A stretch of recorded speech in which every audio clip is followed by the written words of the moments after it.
Now let us further read health. So what has been written in the column of health: firm maximize profit. Do you think any firm would be induced to employ people who might not work efficiently as a healthy worker because of ill health? The health of a person helps him to realize his potential and the ability to fight illness.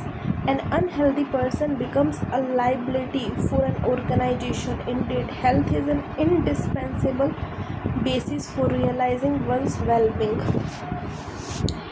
Henceforth, let us first discuss it.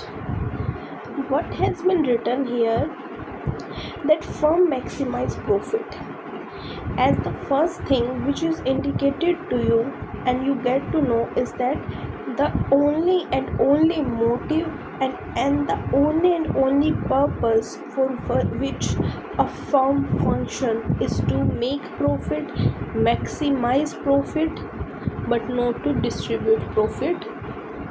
This is a dilemma. This is another dilemma, but we will not discuss it. So the only motive of a firm is to maximize profit. Now, do you think any firm would be induced? Induced means would be like to, or when we will provide incentive to someone so that they will do this work. Okay, so do you really think a firm would be induced to employ people who might not work efficiently? If they will not work efficiently, then how would they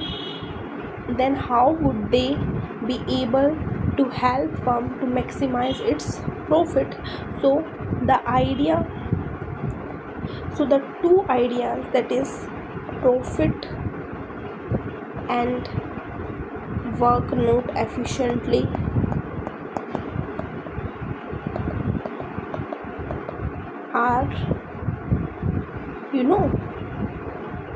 are directly proportional. If you will not work efficiently, if are inversely proportional. If you will not work efficiently, then the profit will not increase. Sorry, I am little bit confused. Efficiency, we will not take this term here. Profit and efficiency are directly related to each other. What I am saying, profit and efficiency are directly related to each other. If efficiency will be more, profit will be more. If efficiency would be less, profit would be less. And if the health of a person is not good, then efficiency is definitely going to decrease, and if it will decrease, then it will have direct impact on profit. Yes, it is true. So health also contribute in deciding your future, your potential, like what kind of job until to what time you will be in that job, and the chances of your promotion and the ambition which you have set for yourself, then the chances for you also to achieve those ambitions have directly correlation with your health. So health is a very important factor in your growth and in country's growth, because healthy person contribute to firm growth, and firm are directly contributing to growth of our country also.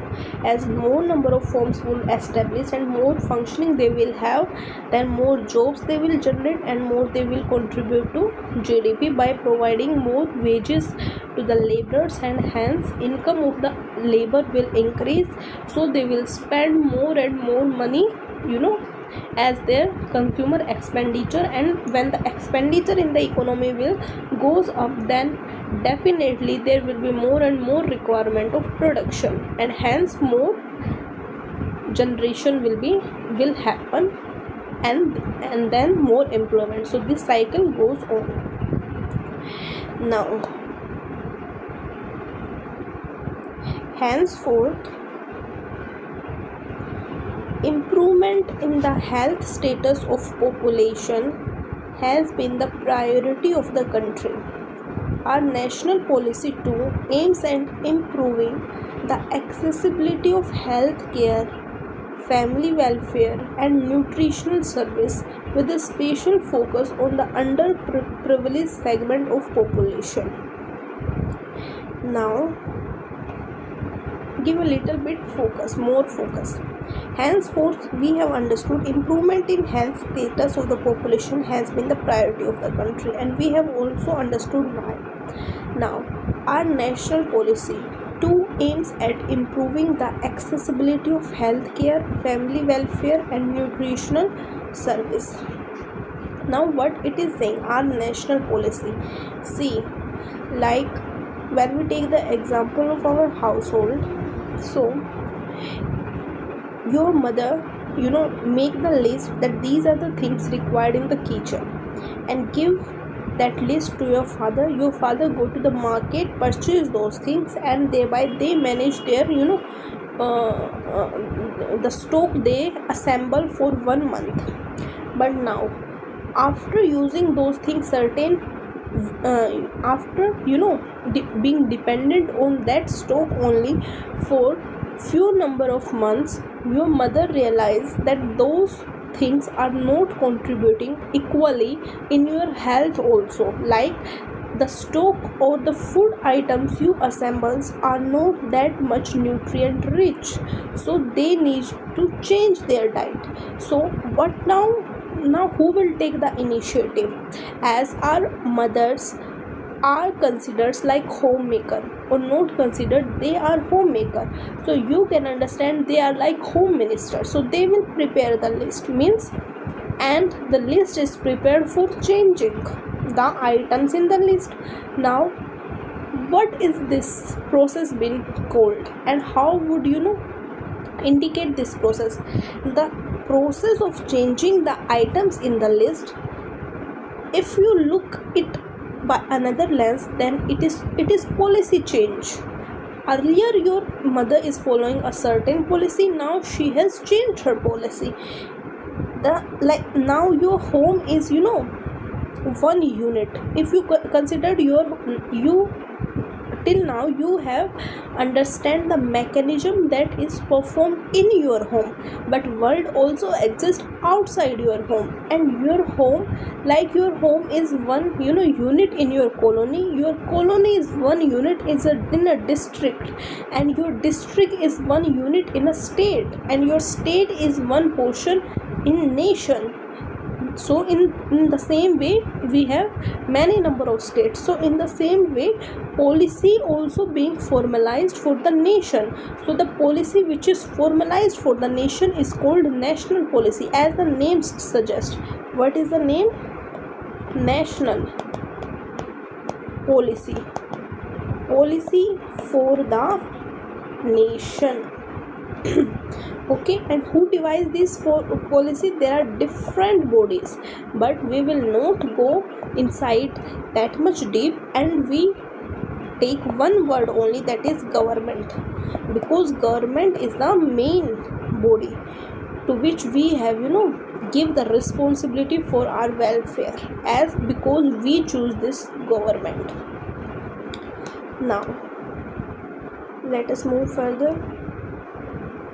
Our national policy too aims at improving the accessibility of healthcare, family welfare, because if family welfare is provided, then in family the health of all the persons who are member of family included, and thereby we divided the health policy in the units of family. So it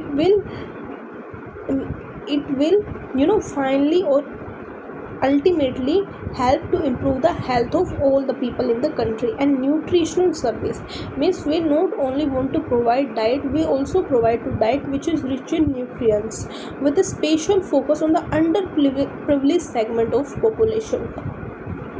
Now the term used here is underprivileged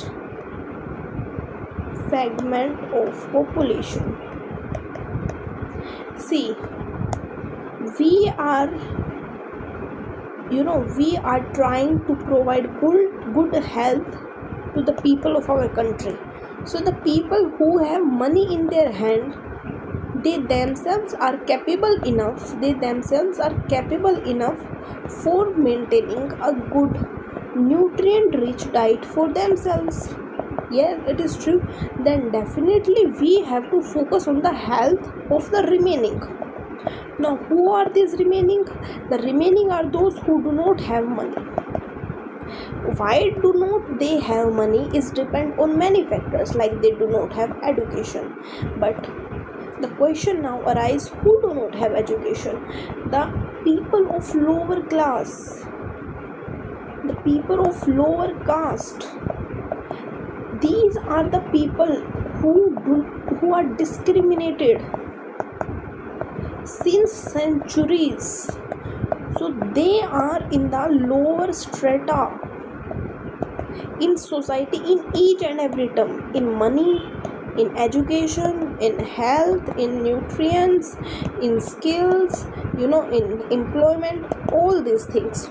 And when you have money, then all these things you can certainly help to achieve. But money is the most important, and money availability itself depend on other factors, and those factors are these. So this cycle goes on thereby. This is called a vicious cycle of poverty. We will not we will discuss this in higher classes. So till now you need to understand who are these people who do not have money. These people are known as underprivileged segment of population. So we will give special focus on underprivileged segment of population. Now, over the last 5 decades, India has built up a vast health infrastructure, okay, and has developed manpower required at primary, at secondary, and at tertiary sector in government as well as in the private sector. Now, what it is saying, that over the last 5 decades, means in the last 50 years, India has built up a vast health.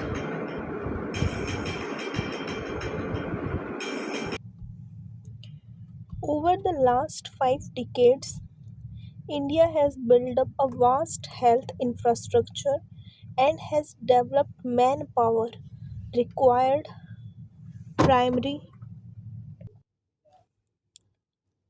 at primary, secondary, and tertiary sector in government as well as in the private sector. Means what are they saying, that over the last 5 decades, India has built up a vast health infrastructure and they have also developed manpower. Means what they are saying, first, they have developed manpower.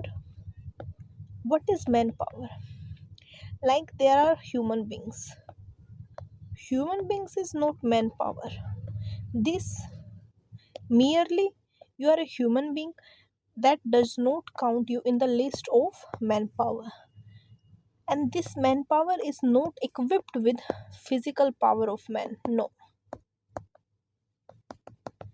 this manpower means when human beings are given skills, when they are equipped with talents and necessary requirements which can help, which make them productive, okay, when they can help in the generation of GDP in the country, or upliftment of society or of country, then this is called manpower.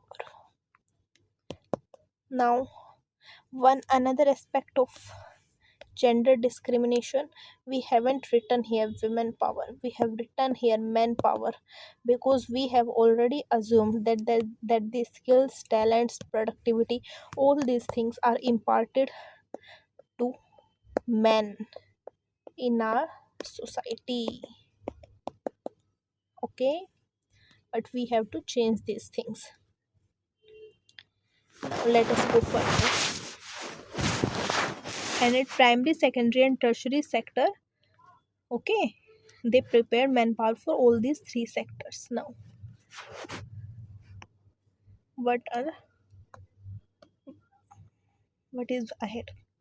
These measures adopted have increased the life expectancy to over 66 years in 2011. Yes, infant mortality rate has come down from 147 in 1951 to and 42 in 2012. Crude birth rates have dropped to 22.1 and death rates to 7 within the same duration of time. Now, let us study again.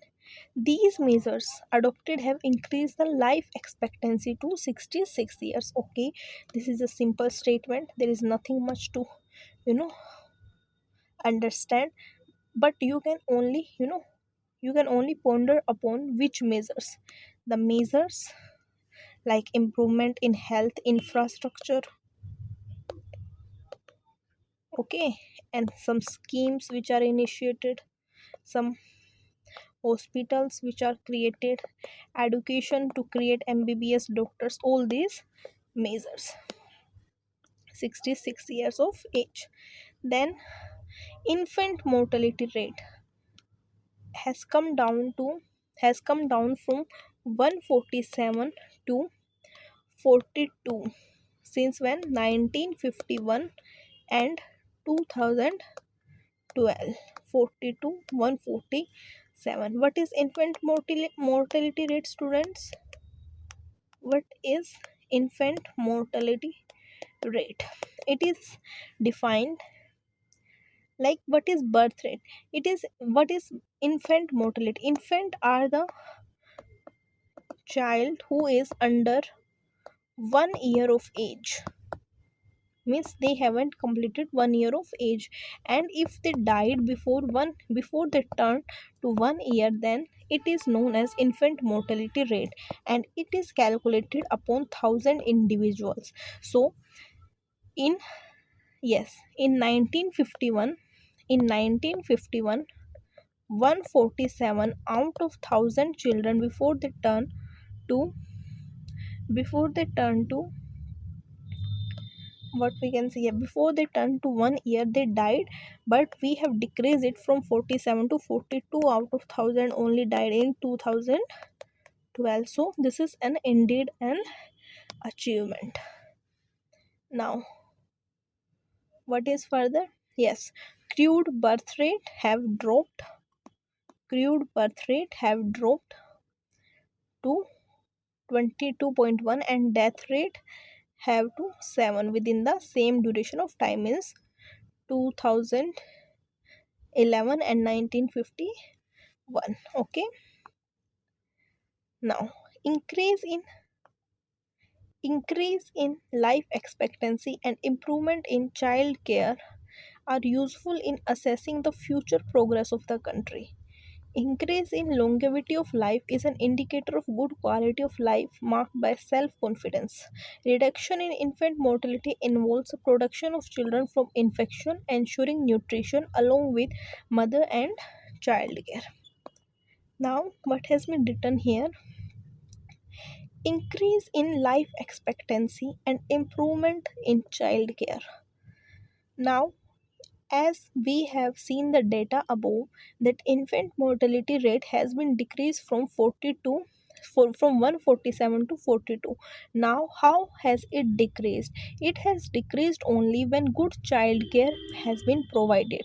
So this data is already a proof that the improvement in childcare has happened, and the same line and same information has been translated here in different form, and here it has clearly mentioned that yes, it is because of improvement in childcare. Now increase in life expectancy, we have also seen it here, are useful in assessing future progress of the country. Now how future progress has been assessed of a country dependent on these two factors. that is life expectancy and childcare. See, if the life expectancy of people is more, like now it is 66, if it improved to 80, then it does not mean, when we calculate the goals of our life in our 20s or in our teenage age, then how we define our life goals, then how we plan our life, and how much time we decide that this much time we will work in our future, or when we define our goals, like what we become, when we say we will become is officers, when we will say doctors, we say we become engineer, say we become teacher, pilot, then all these things we say that we will work in these field from our 25 to say 45 years of age, some say from 25 to 60, some say from 30 to 60. It all depends. And then we say we will spend after time for our leisure. Okay, when we start our business, and some people say we will only earn up to 2 lakh and then we will enjoy our life, because to earn 2 lakh we will take 20 years, and we do not want to waste all of our life in just earning, but we also want to live it. Okay, so how they are deciding, they are considering the fact that if they will start to work from 20 years of age, like 21 year, when they start to work in the field of business, there is age in 21 year, then they need 20 years to build 2 lakh per month. So means now they will turn 41. So now they are saying they also want to enjoy some portion of life, so they want to enjoy like till, so now they think they have, if they considering their age is 70, so now they think they have 30 years to enjoy and live what truly means like life. Okay, but if now they have the idea, if life expectancy decrease and it is 50, so don't you think they will now only work 10 years and earn only 1 lakh rupees, because now they are thinking that they have now reached to 31 years of age and the time that has been left is only 20 years to live life.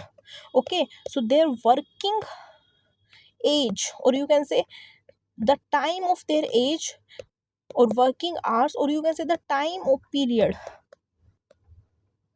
they want to dedicate to work is also decrease with decreased life expectancy. As the term suggests, to life expectancy means expect how much life we expect. Life expect is known as life expectancy. And when the work will be reduced, then the GDP of country will also reduce, and it will not let development of our country, but indeed it will bring down, development will bring down, and not more production will happen, because people do not want to work too much. But here if we think that the and vice versa is also possible, if the life expectancy people are sure that they will live, means whatever happen, but their life will be at least 100 of years of age, then they will work till to 60 years, because they think that 60 to 140 years they can stay without work also. So now you can see that people are contributing to 60 years rather than 10 years if their life is like till 50 or 60. So you can see it is 6 time more contribution they are giving. So this is the meaning of, where has been it, yeah, this is the meaning of these lines, that increase in life expectancy, improvement in childcare useful in assessing the future progress of the country. Increase in longevity of life is an indicator of good quality of life marked by self-confidence.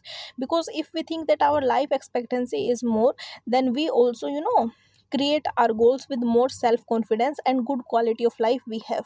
Reduction in infant mortality involves the protection of children from infection, ensuring nutrition along with mother and child care. Now two words has been used here: mother care, child care, protection from infection, and reduction in infant mortality rate. Means now timely vaccine. For protection of infection, timely vaccines are required to give to also to child and also to mother at the time of pregnancy and after pregnancy also, because in the time of pregnancy when the child is inside the stomach of mother, stomach is the word we use for comfortable, for our comfortability, otherwise it is womb. So now the child take all the nutrients from mother. The child take nutrients from outside sources only when it get born. So now it merely take all the nutrients from mother. So proper mother care is also necessary, and after birth also proper nutrients are also needed for the recovery of that woman, because otherwise there will be lot of deficiencies in the woman, and when she will bear the child again, then that child will also be born very much weak, and it can lead to infant mortality. Okay, so it is this is National Health Profile 2010 economic survey. Now this table has been given here and some question I have been asked. Let us move further. There are many places in India which do not have even these facilities. There are only 381 medical colleges in the country and 301 dental colleges. Okay, you know this is the data, like 381 medical college, 301 dental colleges. Just from state like Andhra Pradesh, Karnataka, Maharashtra, Tamil Nadu have maximum number of colleges. These states, that is Maharashtra, Tamil Nadu, Karnataka and Andhra Pradesh, have more number of, you can say, colleges, because infrastructure development of these states had happened in a good way, and the literacy rate and education is also more at these states. Now I am giving you a question. Why only at these states, factors like education, literacy, healthcare, infrastructure is is more compared to other states like UP, Bihar, Jharkhand, okay, Haryana. Okay, so this is the question I'm giving to you. We will discuss it, definitely we will not left the question, but now you require to assess it at your own. Now unemployment. Sakal mother Sheila looked after the domestic chores, children, and helped her husband Bhuta in the field. Sakal brother Jitu and sister Situ spent their time playing and roaming. Can you call Sheila or Jitu or Situ unemployed? If not, why? It is saying what it is saying that Sakal mother Sheila looked after domestic chores. She only engaged in domestic chores. Children, Butta is engaged in field, and children will engaged in only spend time playing and roaming. Now it is said that whether Sheila, Jitu or Situ are unemployed or not. Yes, surely they are unemployed. But Butta is not unemployed. Why? Because Sakal mother working in the domestic course is not earning any money. Their brother and sister Jitu and Situ playing and roaming does not any monetary, does not bringing any monetary benefit. So yes, they are unemployed. In our country, who is considered employed? It is only the one who is earning money. But if we take it otherwise, that how a person, how Butta is able to work in field, or you can say earn money. It is only because Sakal mother Sheila is working in home and providing all the facilities, and she is providing all the facilities needed, and all the arrangements she makes and all other requirements she fulfilled, like cooking, cleaning, and cleaning house, cleaning clothes, cleaning utensils, and all kind of emotional, mental, physical support she provide. Only then Butta is able to work in field, but this thing we do not consider. But the discussion in going on in, you can say, in intellectual setups, whether it is parliament or you can say state government, central governments, or societies, the societies who want to work up for better, okay, social society, like NGOs and all other think tanks, things are going out for discussion, and change will definitely be there. Now, what is then considered unemployment? Unemployment is said to exist when people who are willing to work at the going wages cannot find jobs. Sheila is not interested in working outside her domestic domain. Jitu and Situ are too small to count it in the workforce population. Neither Jitu, Situ, or Sheila can be counted as unemployed. The workforce population include people from 15 years to 59 years. Sakal brother and sister do not fall within the age group, so they cannot be called unemployed. Sakal mother Sheila work for the family. She is not willing to work outside her domestic domain for payment. She too cannot be called unemployed. Sakal grandparents, although not mentioned in the story, cannot be called unemployed. In case of India, we have unemployment in rural and urban areas. However, the nature of unemployment differ in rural and urban areas. In case of rural areas, there is seasonal and disguised unemployment. Urban areas have mostly educated unemployment.